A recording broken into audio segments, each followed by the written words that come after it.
How's it going, gamers? Chongo here, and today I've got a gameplay commentary for you guys. The gameplay is of a game that you probably haven't seen. It's a game called Ace of Spades, and it's an indie game, and it came out on Steam, I think, a couple of days ago. And yeah, it was only $10, so I thought I'd give it a try, and I am loving it. But however, at the moment, there's not really any Australians playing it, as well as there's not really too many Australian servers. You can get ones with like 200 ping, but that's pretty much it. And it's a really fun game, and it's surprising that there's no one else really playing it. I'm waiting for it to get a boost or something just so there's a more bigger player base playing it. But it's kind of interesting, and people seem to think it's something like a merge between Minecraft and Team Fortress, and what you're seeing now is zombie mode gameplay, which I find really fun, as well as there's also Team Deathmatch and all these other game modes that you can play in it. So today's commentary topic is going to be why I feel that indie games are doing really well at the moment.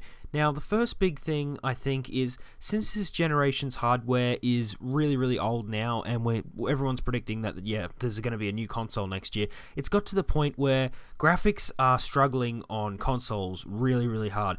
Not so much so on PC, obviously, but some developers don't really see the need to go to all the full capabilities of a PC for something that is going to be made on Xbox and PlayStation. They might as well just work with that hardware and port it over. So even though if you've got a PC that's really good, you may still not be getting the best possible graphics for a game just because the developer doesn't want to put that effort in for the smallest player base for their game, pretty much. Now, the reason this is relevant to indie games is because indie games don't care about graphics, and since graphics aren't being pushed too far at the moment, and you're not really seeing anything completely amazing like what we have seen in the last couple of years, that's sort of hitting that barrier that it can't pass. And that's why we had many gaming awards going to indie games at the moment, like The Walking Dead, for example, picking up Game of the Year on, I think it was the Spike TV Gaming Awards.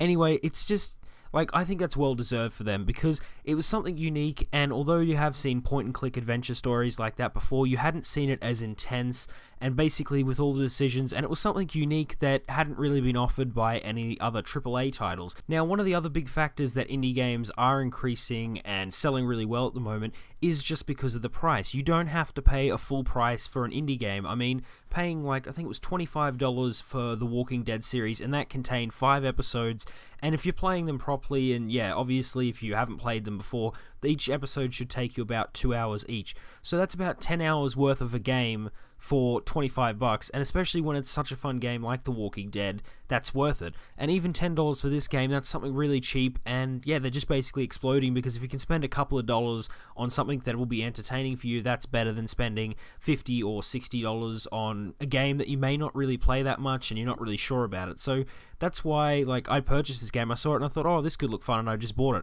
Whereas if this game was $40, I probably wouldn't have even given it a second look. So although I do like non-indie games, it's just at the moment it's coming to a point where the AAA titles and bigger games that aren't independent developers need to try and work and basically make a more unique and creative gameplay experience, because it's got to the point where they're pumping out good games, but they're just not unique and they don't feel different. Whereas as soon as something that feels unique and different, it'll just explode, like what's happened with The Walking Dead. And everyone, yeah, really likes the game, as well as just, Minecraft and all these other indie games that are pretty much exploding at the moment, just due to the fact that, yeah, they're creative. So since this console hardware, as I said before, has been around for this amount of time, people are sort of overlooking graphics, and it's not really a main part of gaming as what it once was. It may change when it comes out with the next generation consoles, but I'm not really sure. But with that being said, I don't really think indie games are going to go downhill, because at the moment they've just risen to a point where everyone's liking them because of the reasons that I've said. Obviously, if it's cheap, it's something that everyone wants to give it a go and will buy it, and even if you only play it for a couple of hours,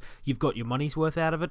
And if it's a unique gameplay experience and something that you haven't played before and it's different, then obviously then that's going to want to draw you in. So I'm glad that gaming's moving off this whole graphics thing, because even if a game has brilliant graphics and it's got crap everything else, obviously that's not a good game. It's not just the graphics that make a game, it's everything like storyline, creativity, all these different aspects that basically contribute to how well a game does and how good a game is. So anyway, this brings me to the end of my commentary on basically indie games and why I think they're doing so well. I'd really like to hear your guys' opinions on this, whether you are currently enjoying indie games like I am, or whether you've got any complaints about them. Put them below, it's interesting to read your responses. And if you like this video, give it a like, and if you want to join the gamehood, just subscribe.